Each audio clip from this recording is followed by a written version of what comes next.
Hi guys, तो आज की वीडियो में हम सोलो लेवलिंग सीजन 3 के एपिसोड नंबर 1 को देखने वाले हैं। और अभी सीजन 3 अपन स्टार्ट कर चुके हैं और आज की वीडियो ना काफी ज्यादा मजेदार होने वाली है। और आप सभी के लिए एक गुड न्यूज आप कह सकते हो, क्योंकि मैंने ना चैनल की मेंबरशिप को ऑन कर दिया और वहाँ पे अगर आप मेंबरशिप लेते हो ना तो आपको काफी ज्यादा बेनिफिट होने वाले उसके। आपको कुछ एक्स्ट्रा स्पेशल वीडियोस देखने को मिलेगा और साथ ही आपको शाउट आउट मिलेगा लाइव के टाइम पे। आपको काफी ज्यादा बेनिफिट होने वाला है। और सबसे मेनली जो मैं एक्सप्लेन करने का काम करता हूँ उस एक्सप्लेनेशन में आपको बहुत ही ज्यादा बेनिफिट मिलने वाला है। और अगर आपको कुछ डाउट हो तो मैं उस डाउट को भी काफी आसानी से क्लियर कर दूंगा। मतलब कि कुल मिला के बात की जाए तो बहुत ही ज्यादा बेनिफिट आपका होने वाला है। तो अगर आप लोगों को लेना हो, अगर आप लोग अफोर्ड कर सकते हो, ऐसे ज्यादा महंगा नहीं है, अफोर्ड कर सकते हो तो आप लोग एक बार ट्राई कर लेना। तो अभी अपन वीडियो स्टार्ट करते हैं। उससे पहले अगर आपने प्रीवियस एपिसोड सबको वॉच नहीं किया ना तो आपको प्लेलिस्ट मिल जाएगा, जाके आप सारे एपिसोड वॉच कर लेना। कहानी के शुरुआत में हमें ब्यूरो ऑफ हंटर का सीन दिखाया जाता है, जहाँ पे माइकल और सैंडलर किसी से बात कर रहे थे और माइकल ना काफी ज्यादा माफी मांग रहा होता है और सामने वाला बंदा बोलता है कि मैंने तुझे माफी मांगने के लिए यहाँ पे नहीं बुलाया, आखिरकार वहाँ पे क्या हुआ तो मुझे ये बता सबसे पहले। और माइकल बताने लगता है कि सैंडल के अनुसार ना वो जो बंदा है वो इस दुनिया का सबसे ताकतवर ह्यूमन बन सकता है इन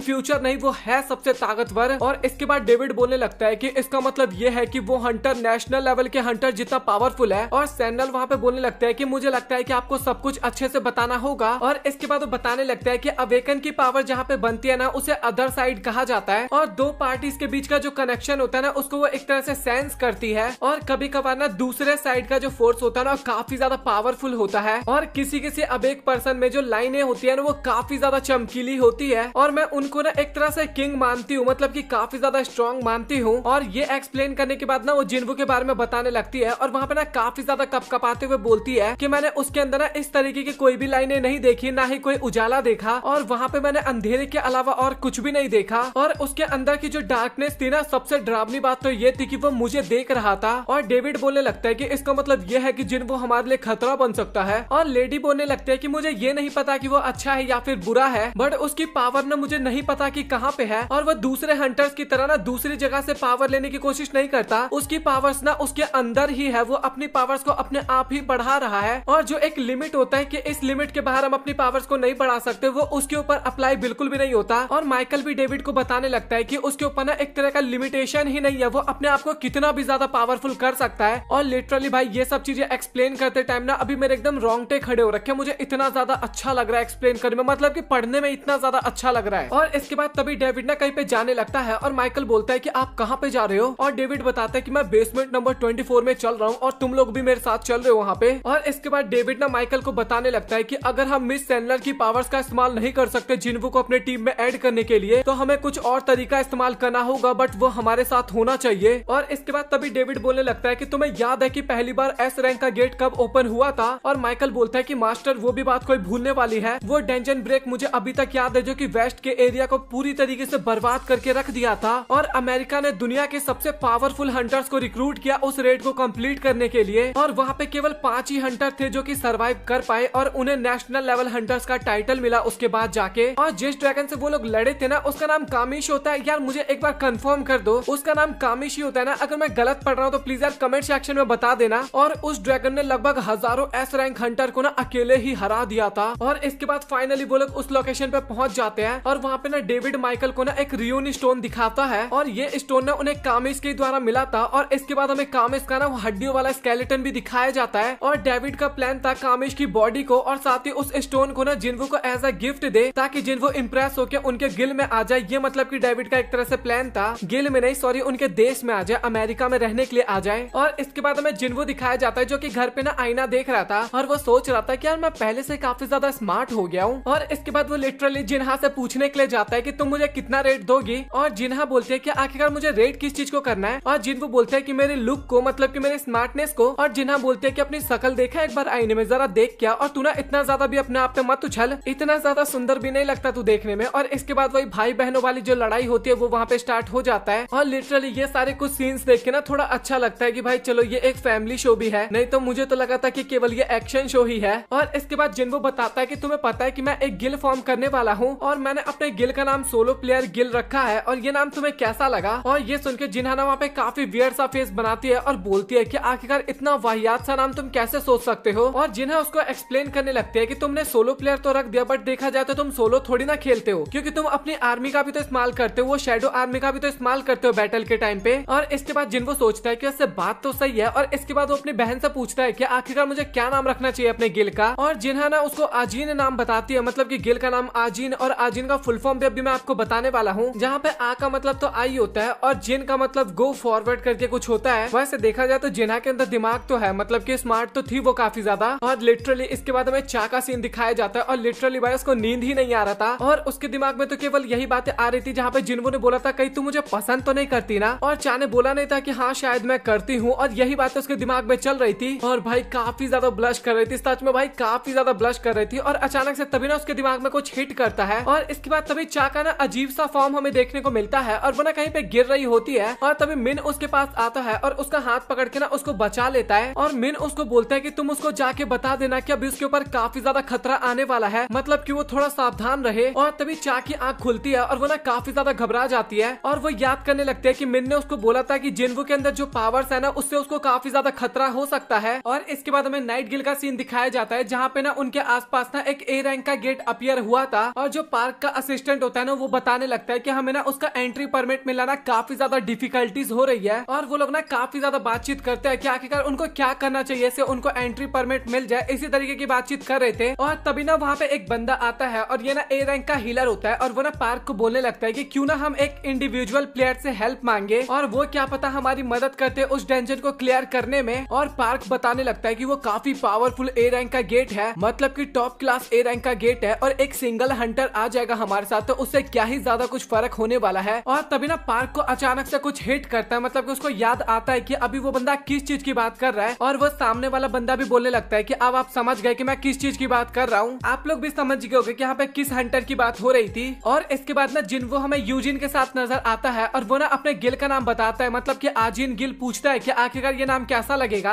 और यूजिन भी बोलने लगता है कि हाँ ये नाम सुनने में काफी ज्यादा अच्छा लग रहा है और यही नाम हम अपने गिल का रख लेते हैं। और मन ही मन सोच रहा था कि बस सोलो प्लेयर गिल ना हो नाम और कुछ भी चलेगा मेरे को। वो काफी ज्यादा वाहियात नाम था बट डर के मारे वो बोल नहीं रहा था जिन्वू को। और जिन्वू बोलता है कि फाइनली हमने गिल का नाम भी सिलेक्ट कर लिया है और अभी हमें एक बंदा चाहिए जो कि हमारे गिल में होना चाहिए। और इसके बाद यूजिन बोलने लगता है कि मिस चा भी तो कल आई थी ना, हम उनको भी तो सिलेक्ट कर सकते हैं। और जिन्वू बोलने लगता है कि वो काफी ज्यादा बढ़िया है बट मैं जिन इंसान को ढूंढ रहा हूँ ना, जिस इंसान को ढूंढ रहा हूँ वो चा नहीं है। और ये सुनकर यूजिन तो काफी ज्यादा हैरान होता है क्योंकि चा एक एस रैंक की हंटर थी, साथ ही वो काफी ज्यादा पावरफुल है, कोरिया की सेकंड नंबर पे आती है वो पावरफुल के मामले में। लेकिन उसके बाद भी भाई जिन्वू उसको मना कर रहा है, आखिरकार ये क्या सोच रहे हैं अपने अंदर। और यूजिन बोलने लगता है कि अगर आप मिस चा को नहीं सिलेक्ट करोगे तो आखिरकार आप किस लड़की को सिलेक्ट करने वाले हो, या फिर आप किसी लड़के को लेना चाहते हो अपने गिल में। और तभी जिन्वू बोलने लगता है कि मुझे एक ऐसा इंसान चाहिए जिसके पास हंटर का लाइसेंस हो बट उसको हंटर बनने में ना कोई भी इंटरेस्ट ना हो, बट उसको हमारे ऊपर पूरा भरोसा होना चाहिए और हमें भी उसके ऊपर पूरा भरोसा होना चाहिए। और इसके बाद ना कुछ ऐसा ही बंदे वो लोग सोचने लगता है कि आखिरकार कौन हो सकता है, बट तभी ना उनका फिर से डोर नॉक होता है। और इस बार आपको फिक्र करने की जरूरत नहीं है क्योंकि चा नहीं होती इस बार, फिक्र मत करो भाई, आपको हर बार चा नहीं मिलेगी दरवाजे पे।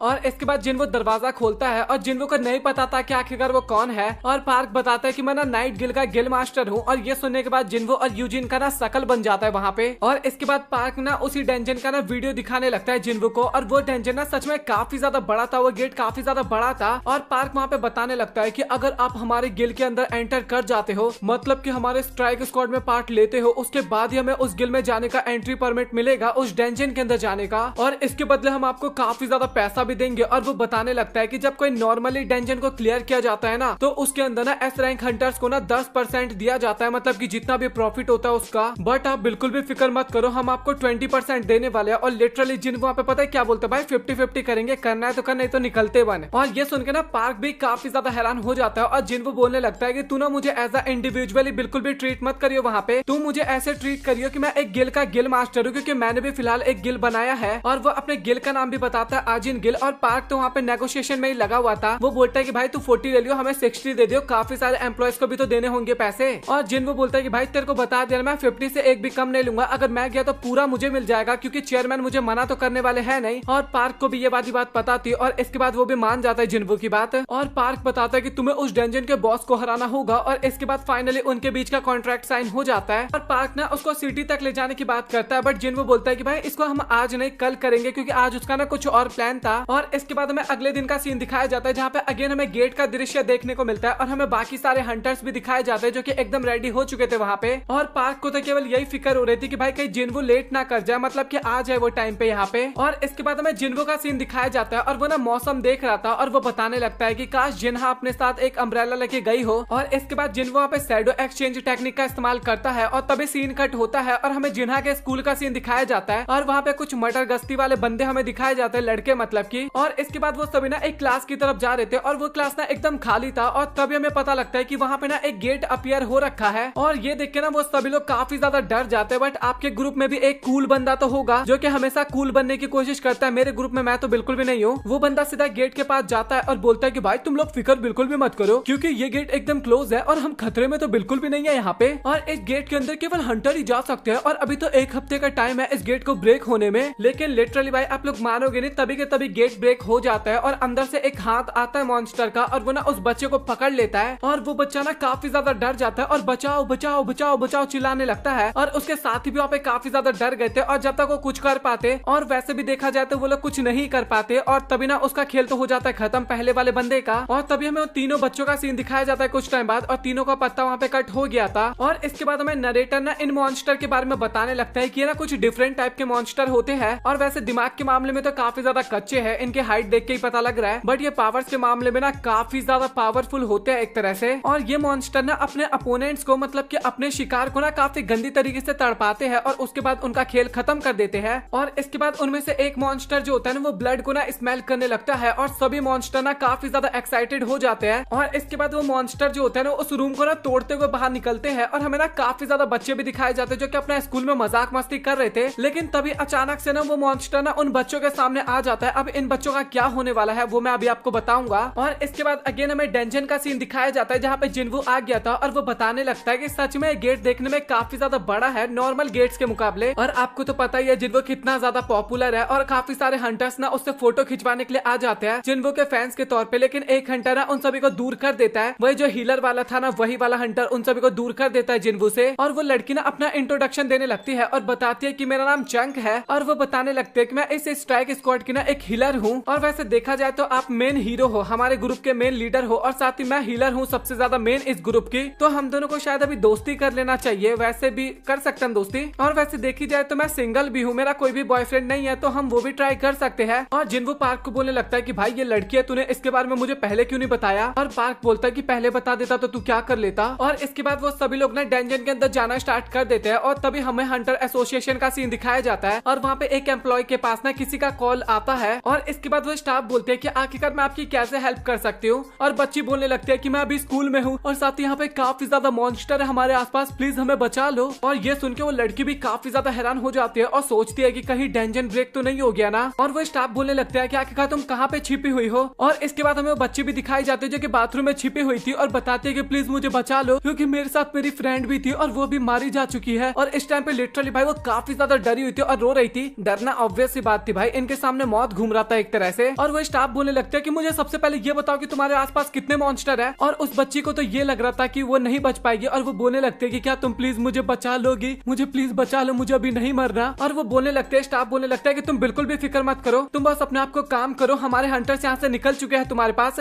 और वो बोलते हैं कि अगर तुम जरा सा भी पैनिक करोगे ना तो कुछ भी हो सकता है। और इसके बाद वो बोलने लगते हैं कि आखिरकार मुझे ये बताओ कि वो मॉन्स्टर देखने में कैसे है। और इसके बाद वो बच्ची बताने लगती है वो देखने में एकदम ह्यूमन की तरह है और वो उसका फेस काफी ज्यादा डरावना है और मॉन्स्टर्स की तरह, और वो देखने में ग्रीन कलर के, प्लीज हमें बचा लो, मुझे काफी ज्यादा डर लग रहा है। और लिटरली भाई ये सुनने के बाद ना वो स्टाफ भी काफी ज्यादा डर जाती है और बोलते हैं कि कहीं उन्हें और तो नहीं बुलाते ना। और वो बच्ची बोलती है कि शायद हाँ उन्हें यही बुलाते हैं। और लिटरली हमें तभी एक मॉन्स्टर ना उसी बच्ची की तरफ आता हुआ नजर आता है और वो स्टाफ ना काफी तेज चिल्लाते हुए बोलता है कि अभी तुम जहाँ पे भी हो तुम्हें जल्दी से वहां से निकलना होगा। लेकिन जब तक वो ये बोलती ना तब तक काफी ज्यादा टाइम हो गया था, मतलब कि उस बच्ची का भी पत्ता वहाँ पे कट हो जाता है। और इसके बाद स्कूल में हमें और भी काफी सारे बच्चे दिखाए जाते हैं जहाँ पे ना एकदम मैसिकर मच गया था, मतलब कि लिटरली कभी यहाँ ब्लड पड़ा हुआ, कहीं वहाँ ब्लड पड़ा हुआ, हर जगह एक तरह से मैसिकर मचा हुआ था, हर जगह बच्चे टैब बोले जा रहे थे। और हमें काफी सारे बच्चे दिखाए भी जाते जो कि मेहनत से ना स्कूल के बाहर निकल गए थे, बच चुके थे एक तरह से, लेकिन काफी सारे स्टूडेंट ना स्कूल के अंदर भी फंसे हुए थे अभी भी। और इसके बाद हमें जिन्हा का क्लास दिखाया जाता है जहाँ पे बच्चों ने ना डेस्क की मदद से दरवाजे को बंद कर दिया था और कुछ बंदे ना लड़ने के लिए एकदम रेडी होते हैं उस मॉन्स्टर से। लेकिन तभी अचानक से वो दरवाजा टूट जाता है और उसके अंदर से ना एक काफी बड़ा सा मॉन्स्टर बाहर निकलता है। और एक बच्चा ना वहाँ पे काफी ज्यादा डर गया था और वो ना दूसरे दरवाजे से ना भागने की कोशिश करता है, लेकिन तभी वहाँ पे एक और मॉन्स्टर आ जाता है और लिटरली वो उसका पत्ता काट देता है। और वहाँ पे ना ऑर्क ना बात भी कर पा रहे थे मॉन्स्टर, और बोलता है कि चीफ मुझे यहाँ पे एक इंसान नजर आ रहा है और उसके अंदर मुझे काफी ज्यादा माना भी फील हो पा रहा है। और वो दोनों बात करने लगता है कि हमें सबसे पहले उसी को मारना होगा। और यहाँ पे मुझे नहीं पता कि जिन्हा की बात हो रही है या फिर सॉन्ग की बात हो रही है, क्योंकि हंटर के फॉर्म में देखा जाए तो सॉन्ग की बात हो सकती है, बट जिन्हा की भी बात हो सकती है। अब मैं ऐसा क्यों बोल रहा हूँ वो मैं आपको आगे बताऊंगा। और जिन्हा ने वहाँ पे काफी ज्यादा डरी हुई थी और बोलती है कि भैया प्लीज मुझे बचा लो, मुझे काफी ज्यादा डर लग रहा है। सॉन्ग ही वहाँ पे बोलने लगती है कि मैं एक हंटर हूँ, ई रैंक हंटर ही क्यों ना हो, बट मैं हंटर हूँ और साथ ही मैं अभी अवेकन हुई हूँ, तो मुझे उस मॉन्स्टर से लड़ने के लिए जाना होगा। और जिन्हा बोलने लगती है कि तू पागल पागल है क्या, वहाँ पे जाएगी तो तुझे कुछ भी हो सकता है। और तभी एक ऑर्क मॉन्स्टर वहाँ पे बात करने लगता है कि क्या तुम इसी इंसान की बात कर रहे थे। और दूसरा मॉन्स्टर बोलने लगता है कि नहीं, मैं इससे भी ज्यादा पावरफुल माना को सेंस कर पा रहा हूँ यहाँ पे। और अब तो एकदम साफ क्लियर हो गया कि जिन्हा की बात हो रही है, बट ऐसा क्यों हो रहा है वो भी अभी आपको पता चल जाएगा। अगर जिन लोगों को पता है वो लोग कमेंट सेक्शन में बता सकते हो। और इसके बाद जो ग्रीन वाला ऑर्क मॉन्स्टर होता है वो सीधा जिन्हा की तरफ ना अटैक करने के लिए एकदम भाई चला गया था, खतरनाक वाला वो भी। और भाई लिटरली उन दोनों को तो लग रहा था कि आज उनका पत्ता कट हो गया, मतलब कि आप कोई भी नहीं बचा सकता। लेकिन तभी वहाँ पे रेड ऑर्क की एंट्री होती है, और ये तो आपको पता ही है कि इसका ऑर्क मॉन्स्टर है और क्यों इतना ज्यादा माना पावरफुल फील हो पा रहा था जिन्हा के अंदर से, अब तो आपको समझ में आ गया होगा। और इसके बाद जो जिन्वू का ऑर्क मॉन्स्टर होता है ना वो एक जोरदार पंच मारता है उस ग्रीन वाले को, और लिटरली वो पंच इतना ज्यादा पावरफुल था ना कि ग्रीन वाला मॉन्स्टर सीधा स्कूल का बिल्डिंग का छत तोड़ते हुए सीधा हवा में उड़ जाता है। और ये देखने के बाद जो उसका साथी होता है ना वो भी लिटरली वहाँ पे काफी ज्यादा हैरान हो जाता है। और इसके बाद जिन्हा को प्रोटेक्ट करने के लिए ना वहाँ पे सारे ऑर्क मॉन्स्टर आ जाते हैं, टोटल 3 थे वहाँ पे। और इसके बाद तभी सीन कट हो जाता है और हमें ना डंजन के अंदर का सीन दिखाया जाता है, जहाँ पे पार्क और उसकी टीम के सामने ना 2 सर वाला एक मॉन्स्टर आता है। और वो जो मॉन्स्टर होता है ना वो सीधा पार्क के ऊपर अटैक करने के लिए जाता है, लेकिन तभी पार्क ना अपने आर्मर का इस्तेमाल करता है और काफी आसानी से उस अटैक से बच जाता है। और पार्क जो था ना इसके बाद वो अपने असिस्टेंट को आवाज लगाता है, और उसका जो असिस्टेंट होता है ना वो काफी स्पीड में जाता है उस मॉन्स्टर के पास और उस मॉन्स्टर की ना दोनों आंखों को फोड़ देता है। और वो बोलने लगता है कि तुम ना जितना चाहते थे मैं तुम्हें मारूं, मैंने तुम्हें उतना मार दिया, अब बाकी काम मेरे मास्टर संभाल लेंगे। और लिटरली मुझे लगा नहीं था कि भाई ये भी एक अच्छा खासा हंटर होगा।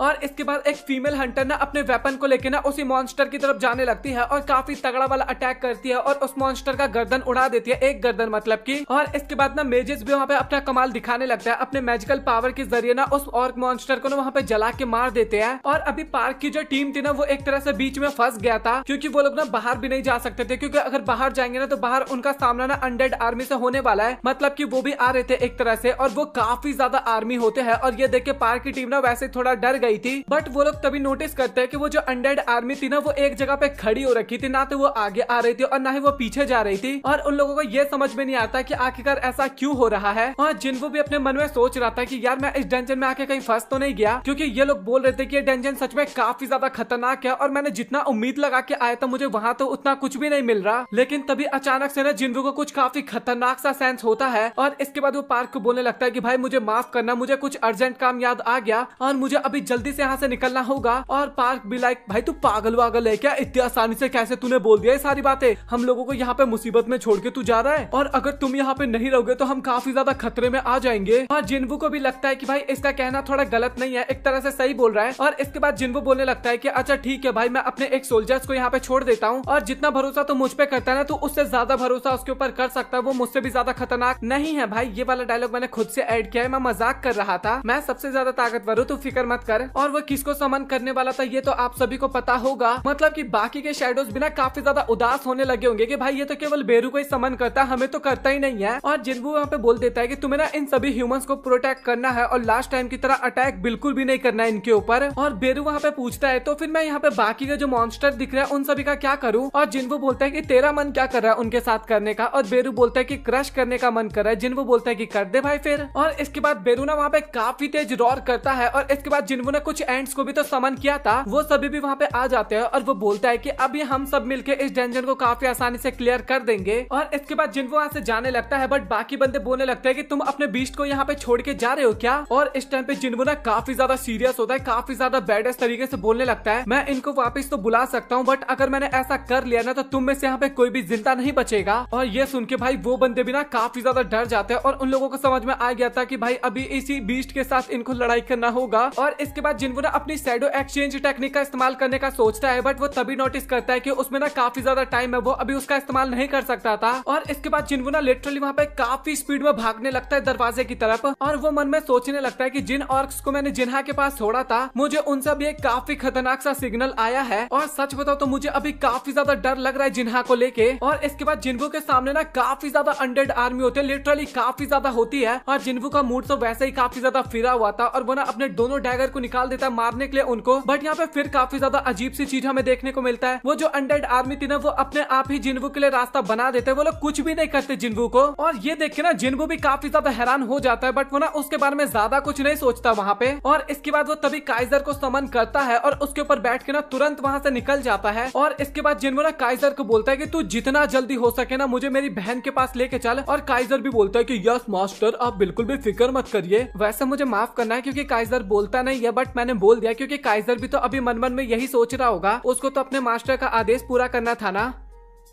और अभी अपन इस एपिसोड को यहीं पे छोड़ते हैं क्योंकि काफी लंबा वीडियो हो गया। तो आप लोग कमेंट सेक्शन में बताओ कि आप लोगों को आज का एपिसोड कैसा लगा। और मुझे पक्का भरोसा है कि आप लोगों को ना आज का एपिसोड काफी ज्यादा बढ़िया लगा होगा। बट आप लोग फिक्र मत करो क्योंकि आगे के एपिसोड ना इससे भी ज्यादा कमाल के होने वाले हैं। और साथ ही जिन लोगों को मेंबरशिप लेना हो वो कृपया करके मेंबरशिप भी ले लेना, इससे काफी ज्यादा मेरी मदद भी हो जाएगी। क्योंकि आपको पता है कि अभी वीडियो का रीच थोड़ा गिर गया तो थोड़ा इनकम नहीं हो पा रहा है, घर में भी देना होता है। और साथ ही आपको भी मैं काफी ज्यादा बेनिफिट करवाने वाला हूँ। मैं ऐसा नहीं कि फ्री का पैसा लूंगा, अगर आप मेंबरशिप लोगे तो मैं आपको काफी ज्यादा प्रॉफिट देने वाला हूँ। उसके बदले में आपके लिए काफी कुछ करने वाला हूँ, मतलब कि स्पेशल वीडियोस आएंगी, जो भी आप डिमांड करोगे उस टाइप की वीडियोस आएंगी। और वीडियो का अर्ली एक्सेस मिल जाएगा, वो तो ऑब्वियस सी बात है, वो तो मैं दूंगा ही दूंगा। चाहे आप छोटा वाला सब्सक्रिप्शन लो या फिर बड़ा वाला सब्सक्रिप्शन लो, अर्ली एक्सेस के साथ आपको शाउट आउट भी काफी ज्यादा मिला करेगा, लाइव में भी काफी ज्यादा बेनिफिट होगा और भी बहुत सारे बेनिफिट होंगे। कोई नया यूट्यूबर कुछ क्वेश्चन पूछना चाहता हूँ चैनल से रिलेटेड, कैसे काम करना चाहिए, वो सभी भी मैं आपको बताऊंगा उस पे। और साथ ही अगर आपको कोई नॉर्मल क्वेश्चन भी पूछना, वैसे मैं कमेंट सेक्शन में मैक्सिमम लोगों का रिप्लाई कर देता हूँ। तो अगर आपको रिप्लाई के लिए ही सिर्फ मेंबरशिप लेना हो तो भाई ये बिल्कुल भी मत करना। आप अगर आपको वीडियो का प्रॉफिट लेना हो तभी आप मेंबरशिप लेना। और साथ ही आप जाके जल्दी से आई एम टाइगो को भी सब्सक्राइब कर लो, वहाँ पे कम से कम 5000 सब्सक्राइबर्स तो कंप्लीट करवा ही देना। और ना भी हो तो कोई बात नहीं, मैं वैसे कुछ ज्यादा सीरियस नहीं उसको लेके, क्योंकि उस चैनल पे भाई काफी कमाल की वीडियो आने वाली है। सैटरडे को अपने सोलो लेवलिंग खत्म हो जाएगा, 13वां एपिसोड आ जाएगा और संडे या फिर मंडे 2 दिन का वेट करना। और इसके अंदर एपिसोड 1 में अपलोड करूंगा सीजन 3 का। और एपिसोड 1 ये मत सोचना कि 10 से 15 मिनट का होगा, लगभग 1 घंटे का मैं एपिसोड अपलोड करने वाला हूँ। इतना बड़ा एपिसोड होगा सिर्फ पहला एपिसोड। तो आप लोग सोच सकते हो कि आगे कितनी ज्यादा तबाही होने वाली है। तो जाके उसको भी सब्सक्राइब कर लेना, इसको भी सब्सक्राइब कर लेना और मेंबरशिप लेना हो तो ले लेना। और अगर आपको वीडियो पसंद आए वीडियो को लाइक कर देना, चैनल को सब्सक्राइब। मिलता है आप लोगों से अगली वीडियो में, तब तक के लिए गुड बाय।